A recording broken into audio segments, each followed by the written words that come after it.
आप सभी को जय मसीह की। मैं prophet Malkeet happy family ministry से फिर से हाजिर हूँ यीशु मसीह के महान और मीठे नाम में।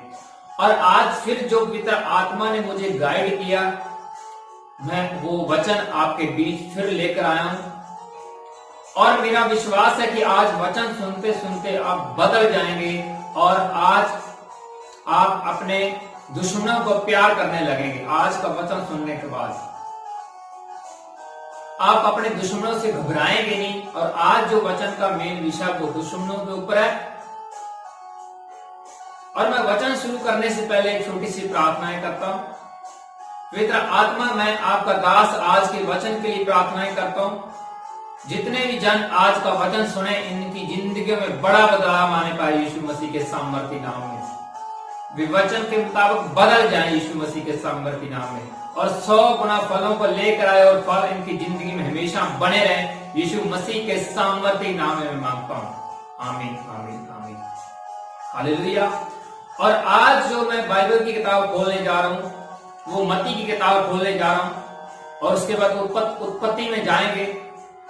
और आज जो मत्ती की किताब उसका 5 बाब और उसकी 44 आयत को पढ़ने जा रहा हूं। और वचन में प्रभु यीशु मसीह दुश्मनों के बारे में क्या बोलते हैं पढ़ेंगे ध्यान से। और बाइबल की किताब मत्ती 5 बाब और उसका 44 आयत को पढ़ने जा रहा हूं। और यहाँ पे प्रभु यीशु मसीह ने कहा है, परंतु मैं तुमसे ये कहता हूं कि अपने बैरियों से प्रेम रखो और अपने सताने वालों के लिए प्रार्थनाएं करो। और यहाँ पे लिखा हुआ है, प्रभु यीशु मसीह का जो आपके दुश्मन है उनसे आप प्रेम रखें और उनके लिए आप प्रार्थना करें। प्रभु यीशु मसीह ने ऐसा बिल्कुल नहीं कहा कि आप अपने दुश्मनों से लड़ें, फाइट करें, मुकाबला करें। और प्रभु यीशु मसीह ने कहा उनसे प्यार करें, उनके लिए प्रार्थनाएं करें। और बहुत से लोग आज समझते हैं कि आज बहुत से लोग ऐसे हैं जो अपने दुश्मनों से लड़ाई करते हैं, ईर्ष्या करते हैं। बिल्कुल आप अपने दुश्मनों से प्यार रखें, ये प्रभु यीशु मसीह ने कहा है। और प्रभु यीशु मसीह ने यह भी कहा है कि अगर कोई आपकी एक गाल पर थप्पड़ मारे तो दूसरा उसकी ओर कर दो। इतना प्यार प्रभु यीशु मसीह बोल रहे हैं अपने दुश्मनों को करने के लिए। और बहुत से लोग अपने दुश्मनों से कंफ्यूज हैं, उनको लगता है कि ये हमें गिराने का काम कर रहे हैं। कुछ दुश्मन ऐसे आपके होते हैं जो आपकी आगे बढ़ने में हेल्प करते हैं। जहां आप नहीं जा सकते, आपके दुश्मन आपको वहां पर लेकर जाते हैं। जहां आपका प्रचार नहीं पहुंच पाता, आपके दुश्मन उन लोगों के पास आपका प्रचार करते हैं और आपको फेमस, मशहूर करने लगते हैं। और सेम ये बात यूसुफ के साथ भी हुआ था। ऐसा यूसुफ के जो 11 भाई थे और 12वां खुद था, उसके भी भाई उससे नफरत कर रहे थे। क्यों? क्योंकि उसने छोटे होते टाइम ही अपने भाइयों के लिए प्रोफेसी कर दी थी कि आप मुझे मेरे सामने दंडवत करेंगे, आप मेरे सामने झुकेंगे। और जब ये उन 11 भाई जो थे यूसुफ के, और उन्होंने ये प्रोफेसी सुना तो उनको अच्छा नहीं लगा और वो उसको मारना चाहते थे। और वो प्रोफेसी सुनने के बाद दुश्मन बन गए थे। किसके? यूसुफ के। और वो नहीं चाहते थे कि ये बड़ा महान व्यक्ति बने, उसके साथ ईर्ष्या करने लग गए थे। और पढ़ेंगे हम इस विषय में बाइबल की पहली किताब उत्पत्ति और उसका 45 बाब और 5 पढ़ेंगे। और जब यूसुफ राजा बन गया था मिस्र का, तो तब ये सभी भाई उसके पास आए हुए थे खाना लेने, अनाज लेने। और वो आपस में डरे हुए थे, एक दूसरे को दोष दे रहे थे कि हमने अपने भाई को बेच दिया था और आज हमें इस मुसीबत का सामना करना पड़ रहा है। लेकिन यूसुफ ने तब क्या कहा, और ये हम बाइबल की उत्पत्ति और उसका 45 बाब और उसकी 5 को पढ़ने जा रहे हैं। यहाँ पे लिखा हुआ है, जब यूसुफ के भाई उससे मिले तब यूसुफ उनसे क्या बातें कर रहा है। और यहाँ पे लिखा हुआ है 5 में, तब तुम लोग मत पछताओ और तुमने जो मुझे यहाँ बेच डाला उससे उदास मत हो, क्योंकि परमेश्वर ने तुम्हें प्राणों को बचाने के लिए मुझे तुम्हारे आगे भेज दिया है। और यहाँ पे जो यूसुफ के भाई थे 11, वो आपस में बातें कर रहे थे और एक दूसरे को दोष लगा रहे थे कि हमने अपने छोटे भाई को बेच दिया है। लेकिन यूसुफ वो उनको बताता है कि ये परमेश्वर का प्लान है। आप अपने आप को ऊपर दोष मत दीजिए। आप ये मत सोचिए कि हमने अपने भाई से दुश्मनी निकाली है। अगर यूसुफ यहाँ उनको ये बता रहा है कि अगर आप मेरे दुश्मन ना होते, आप मेरे से नफरत ना करते, तो मैं आज राजा नहीं होना था। आप आज इतने काल में आपको अनाज की कमी हुई है और परमेश्वर ने मुझे भेजा है ताकि आपके प्राणों को जीवित करने के लिए मैं चुना जाऊं। और यूसुफ उनको ये बता रहा था कि आप मेरे दुश्मन नहीं बने। ये परमेश्वर का प्लान था कि आप मेरे भाई जो है 11 वो यूसुफ से नफरत करें और उनको बेच डालें, और जहां बेचा जाएगा वहां पर यूसुफ आत्मिक बुद्धि के साथ, आत्मिक वरदानों के साथ वो राजा बना। उसने गहरे अर्थ बताए, जिस तरह दानियल ने सपनों के दर्शन राजा देखते थे, सपने देखते थे, उनके अर्थ बताए। और वहां राजा जो था, उन्होंने यूसुफ को, दानियल को बड़ी ऊंची पदवी दे दी। और इसका मतलब क्या है? जैसे यूसुफ अपने भाई को बोल रहा था कि ये परमेश्वर का प्लान है, आपकी इसमें कोई गलती नहीं है। आप भी जैसे प्रभु यीशु मसीह का अपने दुश्मन से प्रेम रखें, आपको भी डरने की जरूरत नहीं है, आपको कंफ्यूज होने की जरूरत नहीं है। दुश्मन आपकी काफी हेल्प करते हैं, जहां आप नहीं पहुंच सकते आपके दुश्मन आपका प्रचार वहां लेकर जाते हैं, वो आपकी हेल्प करते हैं। अगर कोई दुश्मन आपको पाप में गिराने का काम कर रहा है, वो परमेश्वर की ओर से बिल्कुल नहीं है, वो शैतान की ओर से। इसका मतलब यह भी नहीं है कि आप आसपास बहुत से लोगों को दुश्मन बना लो कि दुश्मन का तो हमें बड़ा फायदा है। मैं ऐसा बिल्कुल नहीं कह रहा। लेकिन कुछ दुश्मन ऐसे होते हैं जो हमारी तरक्की को आगे लेकर जाते हैं। जैसे शाऊल का, दाऊद का दुश्मन कौन था? इस्राएली लोगों का दुश्मन कौन था? गोलियत। और दाऊद ने एक पत्थर से उसको मार गिराया, और उसके बाद उसे पता चल गया कि उसे अपनी पावर का पता चल गया कि मैं बहुत कुछ कर सकता हूं। जैसे वो भेड़ बकरियां चराता था, उस समय जानवरों के ऊपर अटैक होते थे तो वो उनको बचाता था, और उसको ये पता चल गया था कि मैं काफी आगे जा सकता हूं, लड़ाइयां लड़ सकता हूं, दुश्मनों के साथ लड़ाइयां लड़ सकता हूं।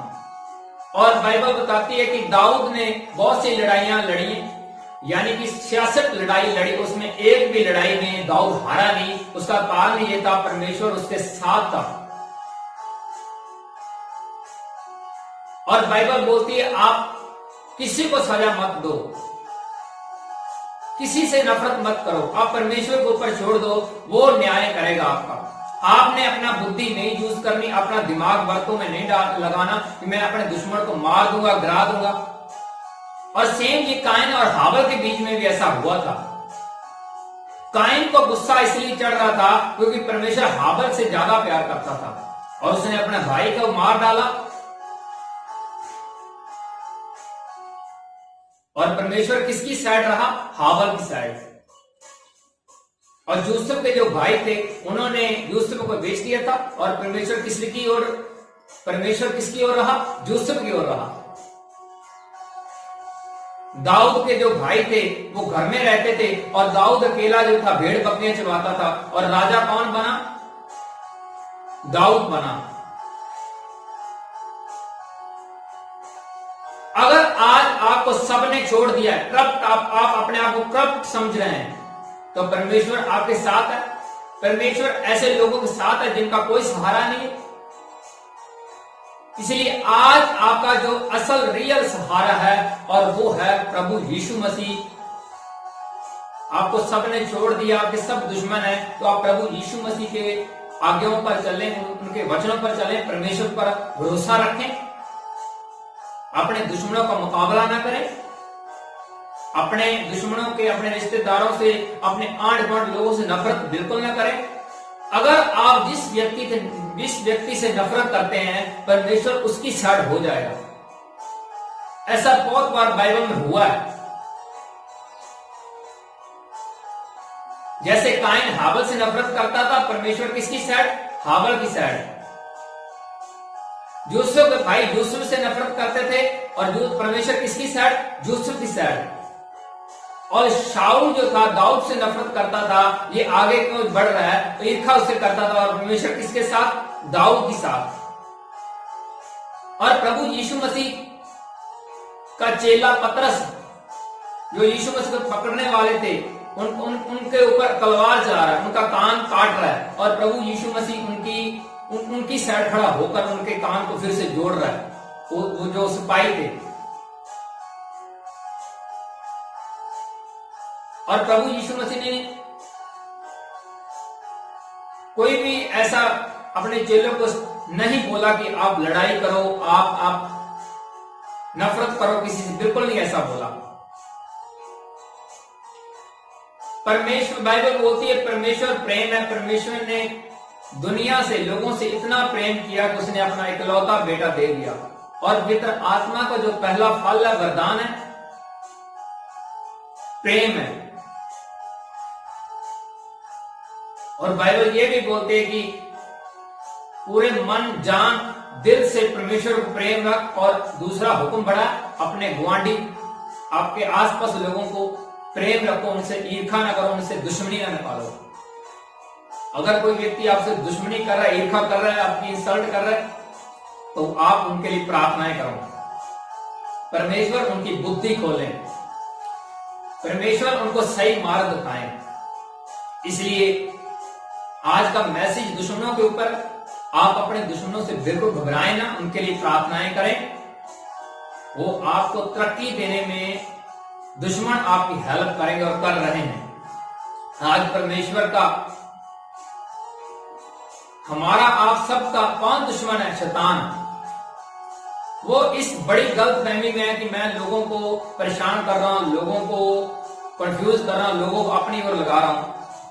जितना शैतान का काम बढ़ रहा है, उतना ज्यादा परमेश्वर का काम बढ़ रहा है। जितना लोग शैतान के ऊपर अटैक करता है, उतने लोग प्रभु यीशु मसीह बढ़ रहे हैं।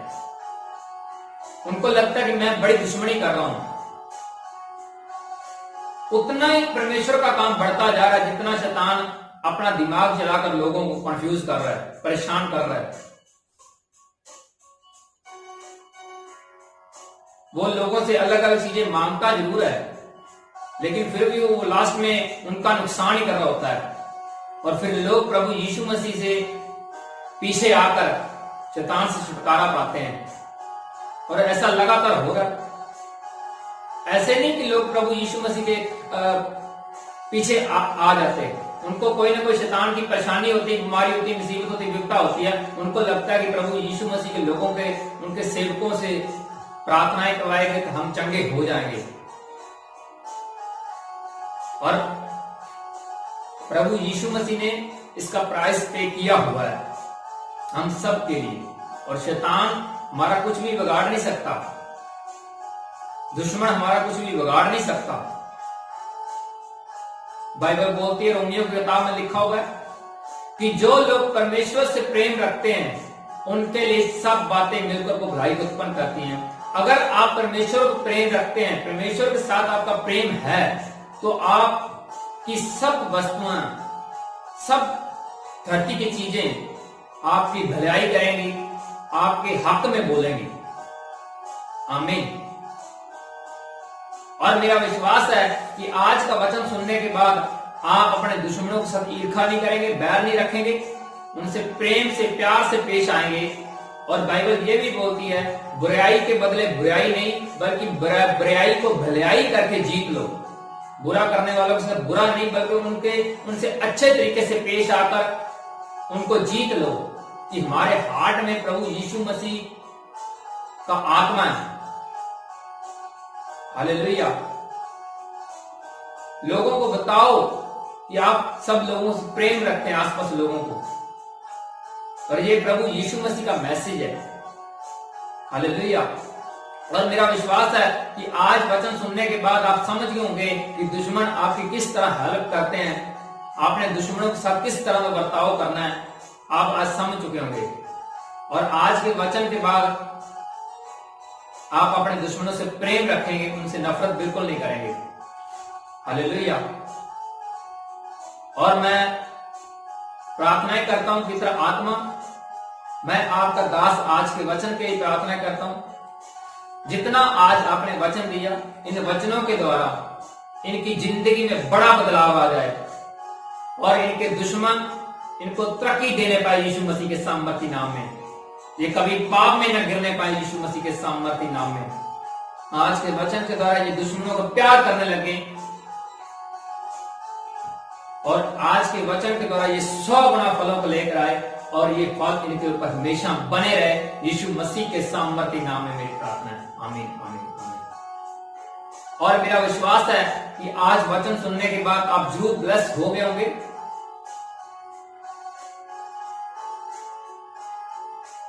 हालेलुया। और जितने लोग बीमार हैं उन सभी लोगों के लिए मैं प्रार्थनाएं करने जा रहा हूं। मेरा विश्वास है कि आज की प्रार्थना आपको बदल देगी, आपकी जिंदगी में बड़ा बदलाव आएगा, सब बीमारी छुटकारा पाएंगे। आपको जहां कहीं भी बीमारी, आज ये वीडियो सुनते सुनते देखते देखते आप चंगे होने लगोगे और अभी चंगाई को ग्रहण करना, अभी मैं प्रार्थनाएं करने जा रहा हूं। पवित्र आत्मा, मैं आपका दास इन सभी लोग देखने वाले लोगों के लिए प्रार्थनाएं करता हूं।